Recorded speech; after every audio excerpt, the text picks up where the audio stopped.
Eric Keller here, Enthusiast Auto Group.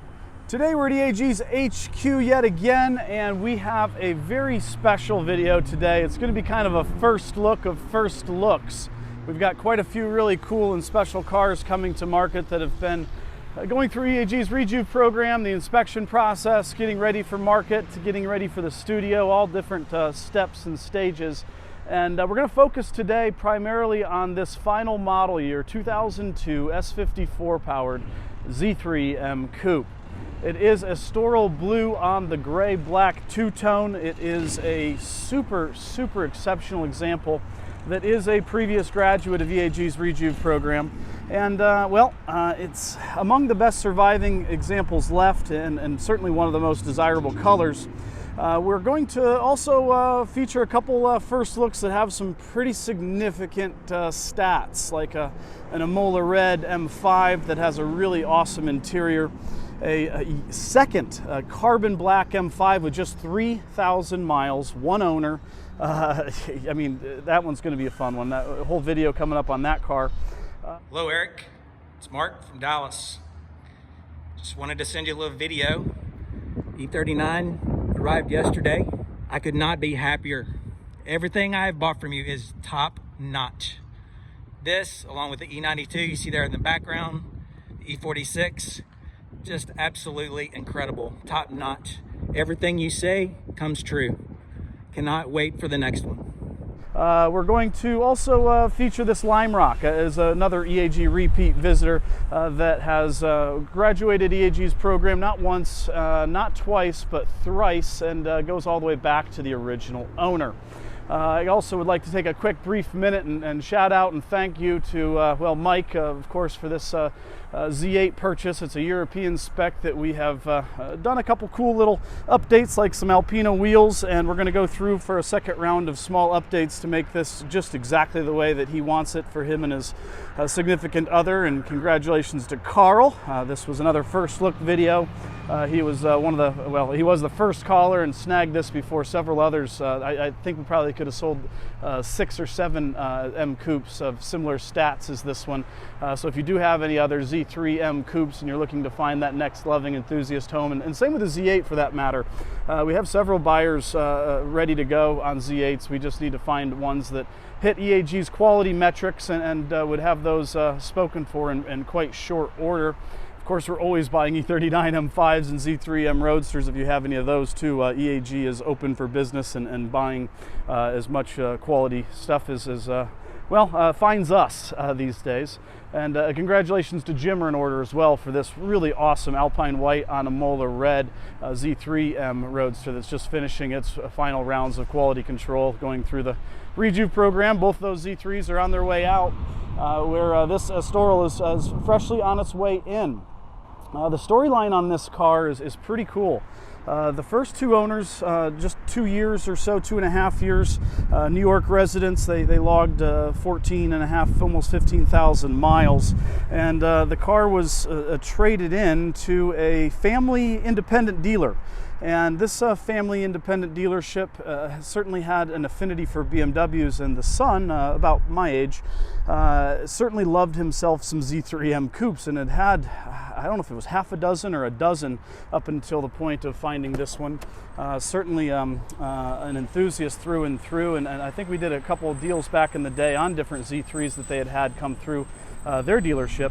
And well, this was the best one that he had access to up until that point in time, and in 2005 he decided to add this thing to his personal stable, and that's really where the car has spent the vast majority of its life. Now at 18,200 miles. The car was with Mario, I guess we can say his name, and Mario cared for this car up until about 2018. We had about a year, well actually we talked for many years about this car, and I knew it existed. He wasn't ready to sell it, but he knew that we certainly were going to love to keep it in a great home when the time came, and so our phone rang, and a couple weeks of conversation back and forth. Do I want to sell it? Do I not want to sell it? Yes, no, maybe so, and here we are. So fast forward now, it's at EAG's workshop in 2018, and we are going through the full Rejuve roadmap, doing that future proofing that we're known to do. And we invested about 10 grand or so into the car's future. We took care of a lot of the common specific items like the seat bushings and the glove box repair. We did those proactively. They weren't yet symptomatic. We just simply know it's going to be an issue, and so let's just fix it before it becomes an issue so that the next owner doesn't have to deal with it or have the stress or the responsibility. That's kind of the point. I'm going to do a little VIN tag survey here just to show you all the original body panels as we go through. Each of those body panels will have an original sticker on them if they are original. And again, on the Z3s, just follow this body line down on both the Roadsters and the Coupes, and your hood release is right there. So the car now is in EAG's workshop in 18. We do an inspection too. We do a Vanos inspection, of course, a full subframe inspection, which has been standard protocol, you know, since we knew it was an issue way back in the day. And the car passes everything with flying colors. We refinished the wheels, add a fresh set of Michelins, and I believe, I'll have to check my reference arrival photos, but I think the car arrived on its original tires still, not surprising with, you know, just 17,000 miles or so, just over 17,000 miles at the time.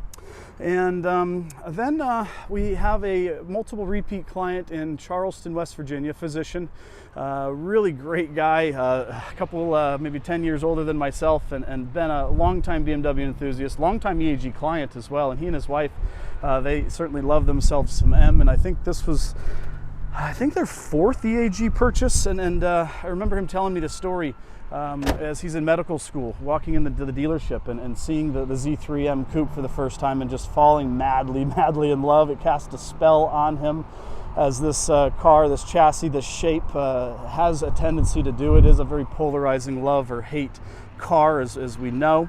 And ever since he saw it, he wanted one. And this was a bucket list item to have and drive and enjoy one. And so we, of course, meet up with him and place the car in his loving care. At the same time, he buys, or very shortly, I think before or after, I don't recall the timeline, he also buys a 1M from EAG, and of course falls in love with that one too. Yes, it's so crazy. In this moment, everything that I've been through over the last 15 years, suddenly I feel like it was right, because it still brought me here. And I'm still a kid. I can't say anything, but I understand. Yeah. That's the beautiful thing about these cars. That's what it does to us. And I like my wheels. And begrudgingly, reluctantly I should say, he calls up just a week and a half ago or so and says, hey, we're moving, we're going to be getting a different place, different garage set up, and as much as I love the Coupe, you know, I think it's probably best that I let it go for a while, and I'll be back. I'm going to buy another one. I really love the car and platform. I'm going to have a little bit more fun with the 1M for the time being. So would you like to buy the car back? And we did just that, and now I'm here talking to you.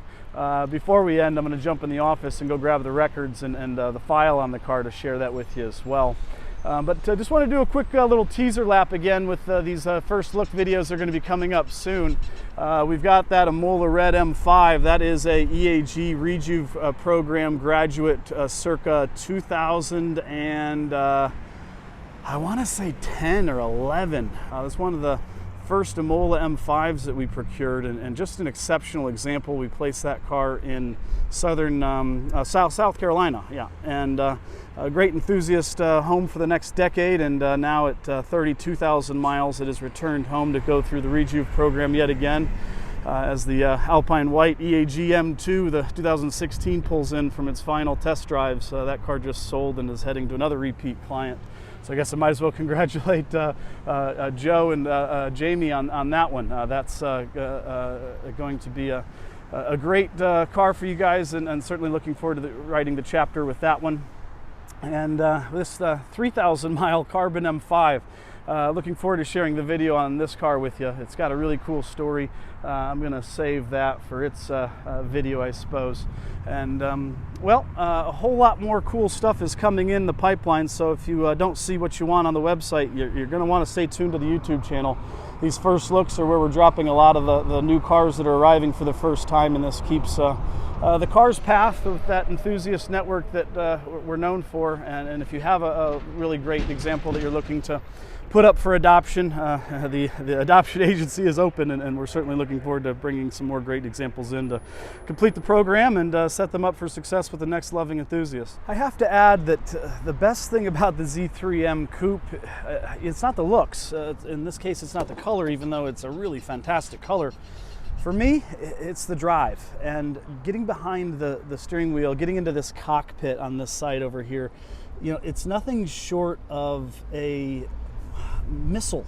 It just becomes part of the driver, the telepathic nature and the communication in a very pure, uninterrupted analog fashion with this E30 M3 rear suspension and E36 M3 brake system and front suspension geometry, and well, of course, the E46 power plant with, frankly, a really sweet gear setup with that 5-speed. It's just an absolute ball to drive the Z3M Coupe, and the sound of this engine never gets old.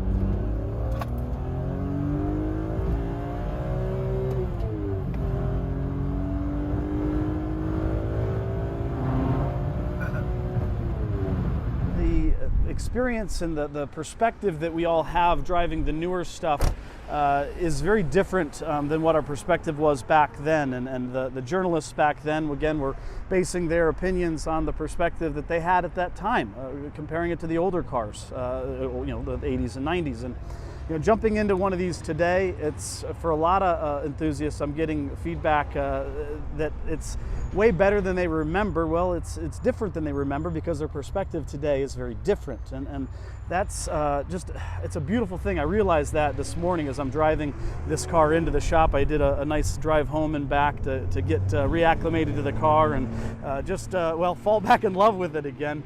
And I have to say that is really the best thing about the Z3Ms, especially the Roadsters too. You know, they're a lively little thing. It's exciting and it's fun, and that's why we do this. If it's not fun, well, then you shouldn't be playing. And the Z3M is really just all about fun. There's one other market fact about the Z3M Coupes, and frankly all collector cars out there, that I wanted to just reiterate and remind other enthusiasts, or bring to their attention if they weren't aware. Color combination has a significant impact on value. We've really identified that as a clear and distinct, well, market, I shouldn't say it's a trend, it's more of a market fact. And when you've got a really strong color combo versus a more common color combination or a more plain color combination, you're going to see a lot different sales results. Even lesser quality, colorful cars seem to really ding the bell compared to the more, again, mainstream color combos. And you know, we've had a lot of silver on black M-Coupe Z3s and the black on blacks too, and you know, those are typically going to be more along the price baseline. When you get into the blue color family, or Phoenix yellow, or you know, green, or any, well, Alpine white's another really good one, you're going to see some pretty significant sales price differences. We've also identified that clearly on, well, the Z8 market, the E39 M5, every market in which we've participated in. That is a market data fact, and there's a reason that on most valuation guides they're going to ask for color, at least the more mainstream ones. The collector car market color guide is not yet published, and it's going to be kind of a hard one to put all that data together, but just take a look at the colorful cars and you'll see what I mean moving forward as you see more cars come to market and sell going into spring. If you're a Z enthusiast, you're probably not going to want to miss Z-Fest.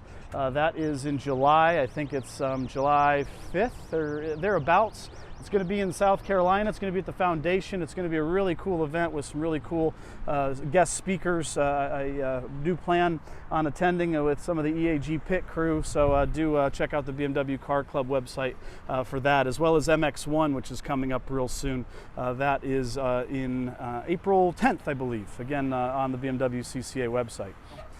Thanks for tuning in. Do subscribe for more, and well, see ya.